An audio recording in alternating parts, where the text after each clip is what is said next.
이 시간 우리들에게 주신 하나님의 말씀은 시편 34편 1절에서 3절까지의 말씀입니다. 우리 이 말씀을 우리 한 목소리로 읽도록 하겠습니다. 내가 여호와를 항상 송축하며 내 입술로 항상 주를 찬양하리이다. 내 영혼이 여호와를 자랑하리니 공고한 자들이 이를 듣고 기뻐하리로다. 나와 함께 여호와를 광대하시다 하며 함께 그의 이름을 높이세. 아멘. 할렐루야. 오늘도 예배의 자리를 사모하여 나오신 성도님들 삶 가운데 어떠한 상황에서든지 주님을 찬양할 수 있기를 주님의 이름으로 축복합니다. 오늘 본문 시편 34편 위에 보면요, 작은 글씨로 이렇게 쓰여져 있는 것을 볼 수 있습니다. 다윗이 아비멜렉 앞에서 미친 채 하다가 쫓겨나서 지은 시. 이것을 이 시의 표제라고 하는데요, 이것은 이 시를 누가 지었으며 표제를 통하여 이 시를 짓게 된 배경이 어디에 있는지를 간단하게 말해주고 있습니다. 이 시는 다윗이 지었습니다. 그리고 이 시는 다윗이 아비멜렉 앞에서 거짓으로 미친 척하다가 아비멜렉에게 쫓겨난 후에 지었다고 이 시의 표제에서 말해주고 있습니다. 이 시의 배경은 사무엘상 21장 10절에서 15절 말씀을 참조하시면 잘 알 수 있습니다. 다윗이 블레셋과의 전쟁에서 골리앗을 죽이고 돌아올 때 여인들이 블레셋과의 전쟁에서 승리한 이스라엘 군사들과 사울을 환영하면서 이런 노래를 불렀습니다. 사무엘상 18장 7절 말씀 함께 읽겠습니다. 여인들이 뛰놀며 노래하여 이르되 다윗은 만만이로다 한지라. 이 노랫소리를 들은 사울은 심기가 심히 불편했습니다. 한 나라의 왕인 자기에게는 천천만 돌리고 자기의 신하였던 다윗에게는 만만을 돌리니 사울로서는 기분이 좋을 리가 없었습니다. 그때부터 사울은 다윗을 제거하려고 했고 다윗은 사울을 피해 온 나라를 떠돌아 다녀야만 했습니다. 그러다 다윗은 이스라엘 안에서는 도저히 사울을 피할 수 없음을 알고 이스라엘의 적국이었던 블레셋 땅으로 도망을 갑니다. 그런데 다윗이 사울을 피해서 달아났던 곳은 자기가 죽였던 골리앗의 고향인 가드였습니다.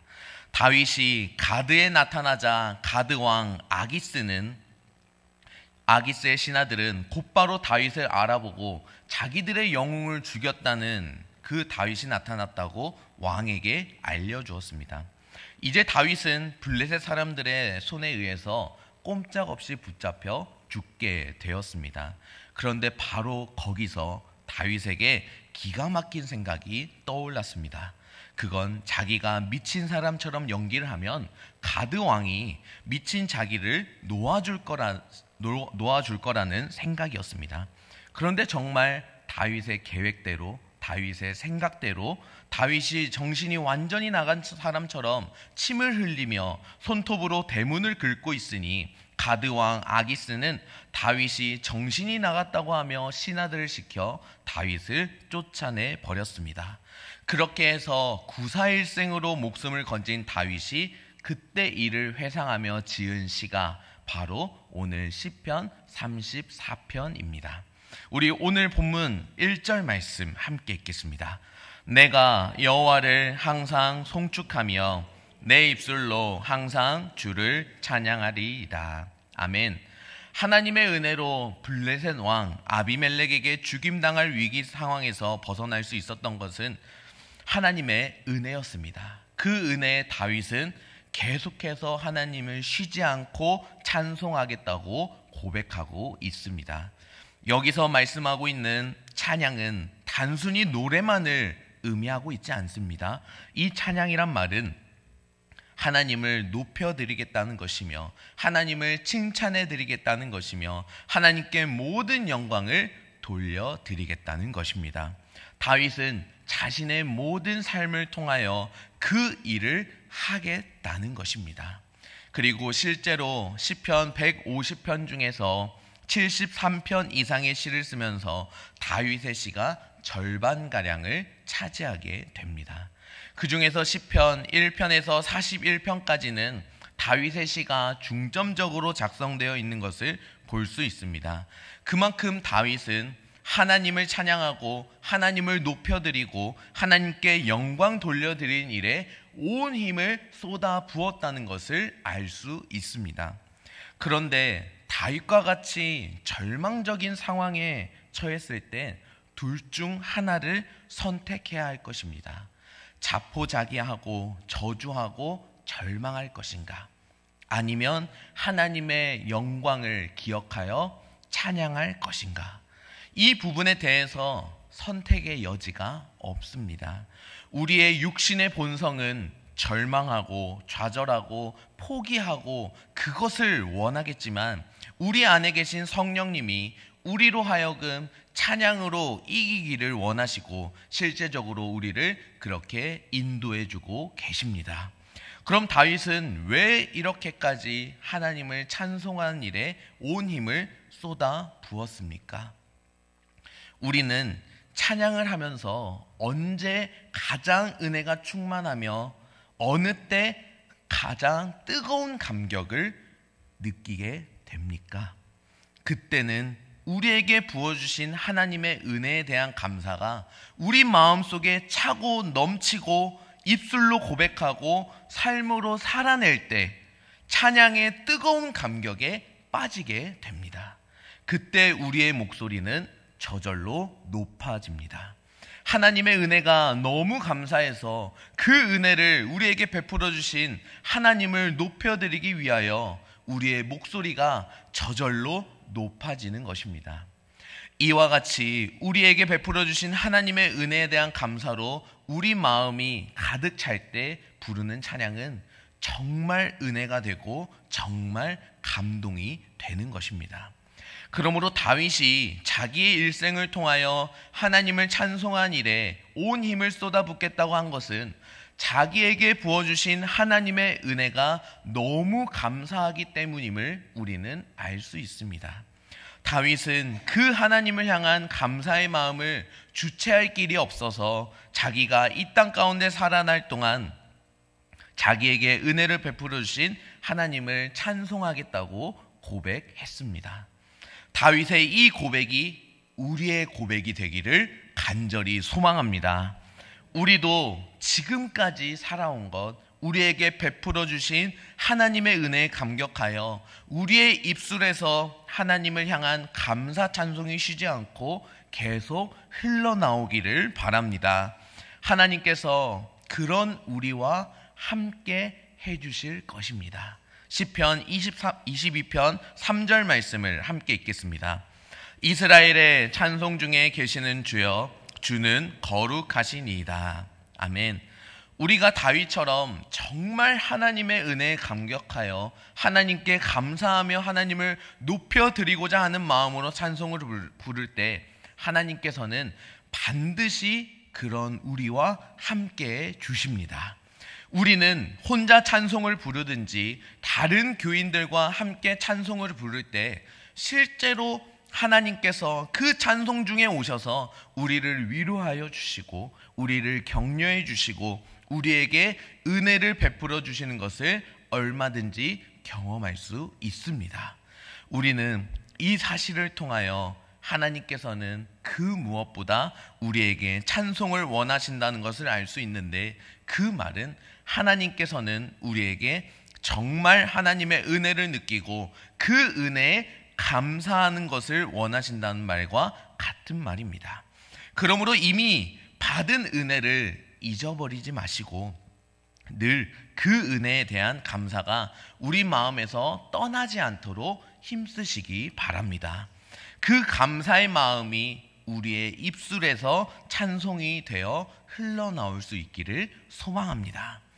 하나님께서 그런 다윗과 항상 함께 해주셨듯이 입술에서 하나님의 은혜에 대한 감사가 멈추지 않는 우리와 하나님께서는 늘 함께 주실 것입니다. 하나님께서 다윗을 귀하게 사용해 주셨듯이 우리들 또한 하나님께서는 귀하게 사용해 주실 것입니다. 여기 앉아 계신 차원교회 성도님들은 항상 주님에 대한 감사를 우리의 입술의 고백으로 먼저 드리고 온전히 감사를 드렸을 때 주님이 나와 함께 하신다는 그 놀라운 임재를 경험하기를 주님의 이름으로 소망합니다. 이어서 우리 본문 2절 말씀을 함께 읽겠습니다. 내 영혼이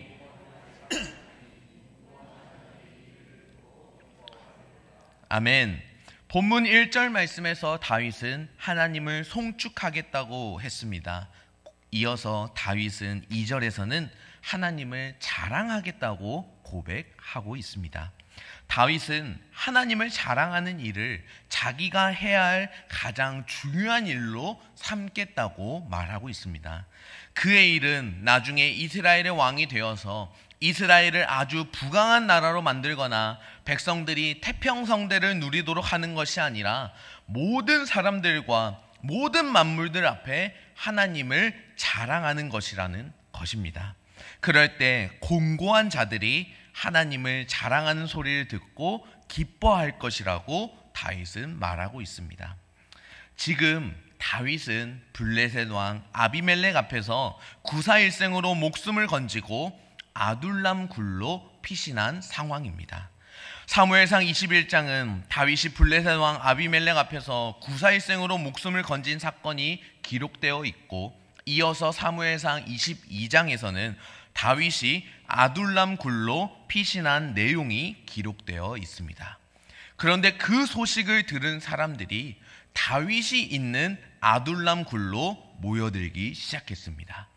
그 사람들이 어떤 사람들인지에 대하여 성경은 이렇게 기록하고 있습니다. 사무엘상 22장 2절 말씀 함께 읽겠습니다.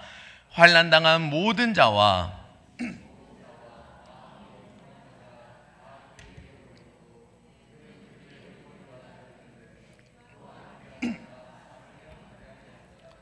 아멘. 아둘람 굴로 피신한 다윗에게 모여든 사람들은 환난당한 자, 빚진 자, 마음이 원통한 자였습니다. 바로 이 사람들이 오늘 본문 2절에서 말씀하는 곤고한 자들입니다.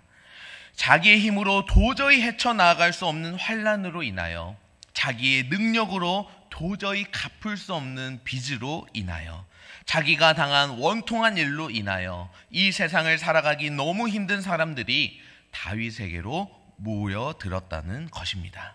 그런데 우리 생각에 이 상황은 뭔가 정상적이지는 않습니다.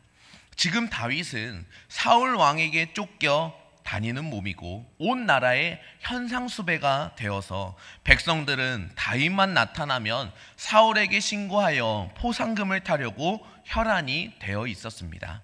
그렇기 때문에 평소에 아무리 다윗과 친한 사람일지라도 사울과 온 나라 백성에게 쫓겨다니는 다윗과 함께 있는 것조차 꺼려해서 아무도 다윗과 함께 있으려고 하지 않았습니다. 그런데 400명이나 되는 사람들이 그런 도망자 신세였던 다윗에게로 모여들었습니다. 그들은 무엇 때문에 다윗에게로 모여들었을까요? 그리고 그들은 자기들보다 더 힘든 상황에 빠져 있는 다윗에게서 얻고자 했던 것은 무엇이었을까요? 그들이 무엇 때문에 다윗에게로 모여들었는지 한번 생각해 보도록 하겠습니다. 그들은 다윗이 어떤 사람인지 알고 있었습니다. 즉, 그들은 다윗이 여느 다른 도망자와는 다르다는 것을 알고 있었습니다. 그들은 다윗이 그 누구도 이길 수 없었던 골리앗과 싸워 이겼으며, 그 이후 다윗이 사울의 신하로서 있으면서 치렀던 모든 전투에서 승리를 거두었으며, 사울이 맡긴 일을 얼마나 지혜롭게 처리했는지에 대해서 다 알고 있었습니다.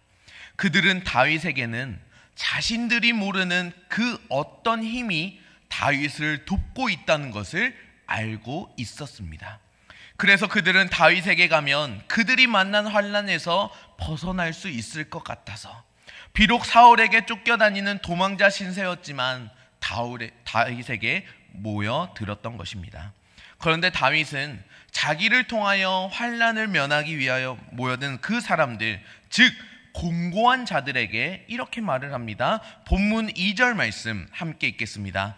내 영혼이 여호와를 자랑하리니 하리로다. 아멘. 자기는 결코 그들을 기쁘게 해줄 수도 없고 그들이 만난 문제를 해결해 줄 수도 없다는 것입니다. 그러나 그 일을 하나님은 하실 수 있다는 것이었습니다. 그래서 다윗은 자기가 그들을 도와주는 것이 아니라 하나님께서 그들을 도와줄 수 있도록 하겠다는 것입니다. 그러기 위하여 다윗은 하나님을 자랑한 일에 온 힘을 쏟아 붓겠다는 것입니다. 그럴 때 하나님께서는 하나님을 자랑하는 다윗과 함께 하시며 공고한 자들이 다윗이 하나님을 자랑하는 그 소리를 들으면서 위로와 격려와 용기와 희망을 충만해지는 것이었습니다. 왜냐하면 하나님을 자랑하는 그 자리에 하나님께서 함께 해주시기 때문이었습니다. 그 하나님의 임재가 그들을 기쁘게 해주었고 그들을 위로해 주었고 그들에게 힘과 용기를 공급해 주었습니다. 다윗은 자기 힘이 아니라 하나님을 자랑함으로써 하나님께서 그들을 도와주시도록 했으며 다윗에게 모여든 공고한 자들은 그런 식으로 그들의 문제를 해결받았던 것입니다. 우리도 다윗처럼 평생 하나님을 자랑한 일에 최선을 다할 때 우리를 통하여 하나님께서 영광 받으시며 하나님께서는 그런 우리와 늘 함께 주실 것입니다. 우리를 통하여 공고한 자들이 그들이 만난 환난과 어려움에서 해방받게 될 것입니다. 평생에 하나님을 자랑함으로써 우리도 다윗처럼 공고한 사람들에게 참된 기쁨을 안겨주는 그 귀한 일에 쓰임받을 수 있기를 주님의 이름으로 축복합니다. 우리 3절 말씀 읽겠습니다. 나와 함께 여호와를 광대하시다 하며 함께 그의 이름을 높이세. 아멘. 다윗은 왜 하나님을 찬양한 일을 자기 혼자 하는 데서 그치지 않고 다른 사람들에게까지 그 일을 같이 하자고 초청하는 것일까요? 우리가 정말 기가 막히게 맛있는 음식을 먹으면 자기만 알고 아무에게도 알려주지 않습니까? 우리가 정말 멋진 곳을 다녀오면 자기만 알고 그 멋진 곳을 아무에게도 알려주지 않습니까? 아닙니다. 우리는 내가 너무 맛있게 먹은 그 음식을 어떻게든 다른 사람들에게 맛보게 해주려고 그 음식을 만난 사람들에게 자랑합니다. 그리고 내가 다녀온 기가 막힌 장소에 다른 사람도 가서 그 경치를 구경할 수 있도록 그 장소가 얼마나 좋은지 자랑합니다. 다윗은 하나님을 찬송하고 하나님을 자랑하며 하나님을 높이는 그 일이 이 세상에 그 어떤 일보다 가치 있고 그 어떤 일보다 유익하다는 것을 알고 있었기 때문에 그 일을 어떻게든 많은 사람들에게 알려주고 싶은 것이었습니다. 그래서 평생 하나님을 찬송하고 하나님을 자랑하고 하나님을 높이는 그 일을 자기와 함께 해보자고 우리를 초청하고 있는 것입니다. 여기에 앉아있는 우리 모두가 다윗의 이 초청에 응할 수 있기를 바랍니다. 그래서 우리의 입술에도 끊임없이 하나님을 찬송하고 하나님을 자랑하고 하나님을 높이는 찬송 소리가 흘러 넘치기를 축복합니다.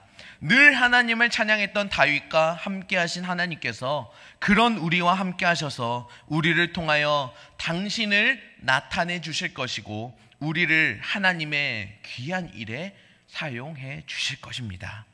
시편은 환난의 때에 우리의 요새와 산성이 되어주시고 캄캄하고 어두운 길을 행할 때 빛이 되어주신 구원자이신 하나님께 대한 찬양과 감사로 일관하고 있습니다.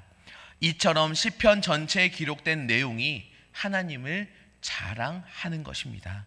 시편 20편 5절에서 7절 말씀 함께 읽겠습니다. 우리가 너의 승리로 말미암아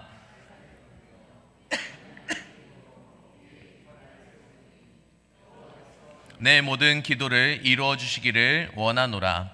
여호와께서 자기에게 기름 부음 받은 자를 구원하시는 줄 이제 내가 아노니 그의 오른손에 구원하는 힘으로 그의 거룩한 하늘에서 그에게 응답하시리로다.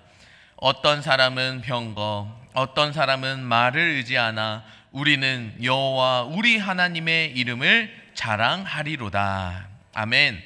우리가 만왕의 왕이신 하나님을 모시고 있으며 하나님의 자녀가 되었다는 사실이 세상 그 무엇보다 큰 자랑거리가 아니겠습니까? 더더욱이 우리와 영원히 함께 하시는 하나님이 계시다는 것이 큰 자랑거리가 아니겠습니까? 교회의 규모가 큰 것이 자랑이 아니라 천지를 지으시고 우리를 죄악과 재앙 가운데서 구원하시는 엘로힘 하나님이 우리와 함께 하신다는 것이 가장 큰 자랑거리가 됩니다. 시편을 기록한 다윗은 여호와 하나님의 이름을 의지하고 자랑했습니다. 다윗처럼 하나님의 영광을 드높이고 하나님에 대한 자랑으로 평생을 살아온 사람들이 하나님의 축복을 받으며 많은 영혼들을 사망의 그늘진 곳에서 영생의 길로 이끄는 선지자가 되었습니다. 그 선지자 중 한 명이 예레미야였습니다. 예레미야 20장 9절 말씀 함께 읽겠습니다. 내가 다시는 여호와를 선포하지 아니하며 그의 이름으로 말하지 아니하리라. 나의 마음이 불붙는 것 같아서 골수에 사무치니 답답하여 견딜 수 없나이다. 아멘. 예레미야는 사람들의 조롱과 핍박으로 인해 다시는 여호와를 선포하지 않겠다고 다짐하기도 했지만 그럴 때마다 마음의 중심이 답답해서 견딜 수가 없었습니다. 그래서 다시 많은 사람들에게 여호와 하나님을 믿어야 밝은 미래와 구원이 있다고 전하기를 계속했습니다. 다윗과 예레미야를 포함한 믿음의 선진들은 하나님을 자랑했습니다. 그들에게는 하나님을 자랑하고 하나님께 영광 돌리는 일이 삶의 전부가 될 만큼 하나님을 자랑한 일이 가장 큰 기쁨이었고 신앙의 가장 큰 부분을 차지했습니다. 우리 모두가 믿음의 선진들이 걸어갔던 길을 따라 걸어가야 합니다. 우리는 항상 환난을 당할 수 있습니다. 언제든지 넘어질 수 있습니다. 그러나 우리들이 다시 힘을 얻고 앞으로 나아갈 수 있는 것은 믿음이라는 힘이고 찬양을 함으로써 그 믿음이란 힘으로 더더욱 주님으로 인도해 주실 것입니다. 이 자리에 앉아 계신 성도님들께 한번 여쭤보겠습니다. 성도님들께서는 과연 다윗이 처한 신세라면 어떠실 것 같습니까? 이런 원망이 저절로 나오지 않을까요? 하나님, 이게 뭐예요? 하나님만 의지하고 하나님 말씀에 순종하며 평생을 살아왔는데 지금 제 눈앞에 있는 이 광경은 뭔가요? 사실 기도도 나오지 않을 것입니다. 하나님을 떠나지 않는 것만으로도 대단해 보일 것입니다. 그런데 그 참혹한 상황에서도 다윗은 이렇게 고백하고 있습니다. 시편 31편 14절 말씀 함께 읽겠습니다. 여호와여, 그러하여도 나는 주께 의지하고 말하기를 주는 내 하나님이시라 하였나이다. 아멘. 다윗은 외쳐 고백했습니다. 그러하여도 주님은 나의 주님이 되십니다. 인간이 생각하는 상식에서 이해가 됩니까? 그러나 다윗에게는 있었습니다. 그러하여도의 신앙이 있었습니다. 하나님은 여전히 나의 하나님이 되셨습니다. 나에게 환난이, 나에게 고난이 있었어도 그러하여도 나는 하나님을 따르겠습니다. 하나님을 찬양하겠습니다. 다윗의 이 고백이 마치 복사해서 붙여넣기를 한 것처럼 심한 매질을 당하고 옥에 갇히고도 변함없이 하나님을 찬양한 바울에게서도 보입니다. 이것이 예배자의 고백입니다. 바울은 빌립보서에서의 사역 가운데 귀신 들린 여종의 귀신을 쫓아내면서 자신의 돈벌이가 끊긴 주인들과 대적하게 됩니다. 그들은 바울과 실라를 끌어다가 장터 재판장에 세우고는 사람들을 선동하여 바울을 고발합니다. 이때 바울은 로마 시민권자였습니다. 당시 로마 시민에게 정식 재판 절차를 거치지 않고는 절대 매질을 가할 수 없었습니다. 그런데도 빌립보 재판장은 사람들의 선동에 휩쓸려 재판 없이 바울과 실라의 옷을 벗기고는 매질을 가합니다.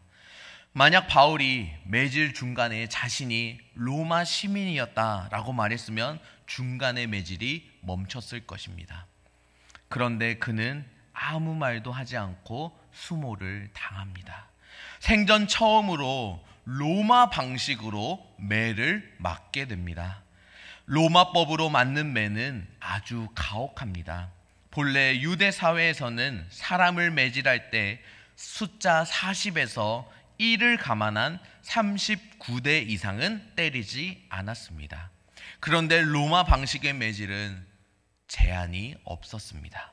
그렇게 채찍 끝에 달린 금속 조각과 짐승의 뼈 조각에 큰 고통을 당하게 되었습니다. 그렇게 매를 맞고 바울과 실라는 감옥에 갇힙니다. 애초에 바울은 마게도냐로 가려는 계획도 그림도 없었습니다. 그런 그를 성령님께서 이끄신 곳이 마게도냐 빌립보였습니다. 그런데 순종하여 간 그곳에서 바울을 기다린 것은 한 번도 맞아본 적 없는 로마식 매질과 투옥이었습니다. 바울의 상황이 내 상황이 되면 어떠실 것 같습니까? 너무 힘들고 절망적이고 억울하기도 했을 것입니다. 그런데 매를 맞고 감옥에 갇힌 날 바울은 무엇을 했습니까? 사도행전 16장 25절 말씀 함께 읽겠습니다. 한밤중에 바울과 실라가 기도하고 하나님을 찬송하매 죄수들이 듣더라. 아멘. 바울과 실라는 그러한 상황 속에서도 기도하고 찬양했습니다. 다윗에게 있었던 그러하여도의 신앙이 바울과 실라에게도 있었습니다. 찬양은 고난의 자리에서 빛을 발하게 됩니다. 광야에서야말로 찬양이 충만하게 울려 퍼져야 합니다.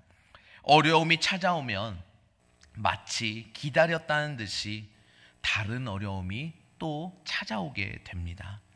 바로 그때가 너무나도 어렵지만 예배의 꽃을 피울 때입니다.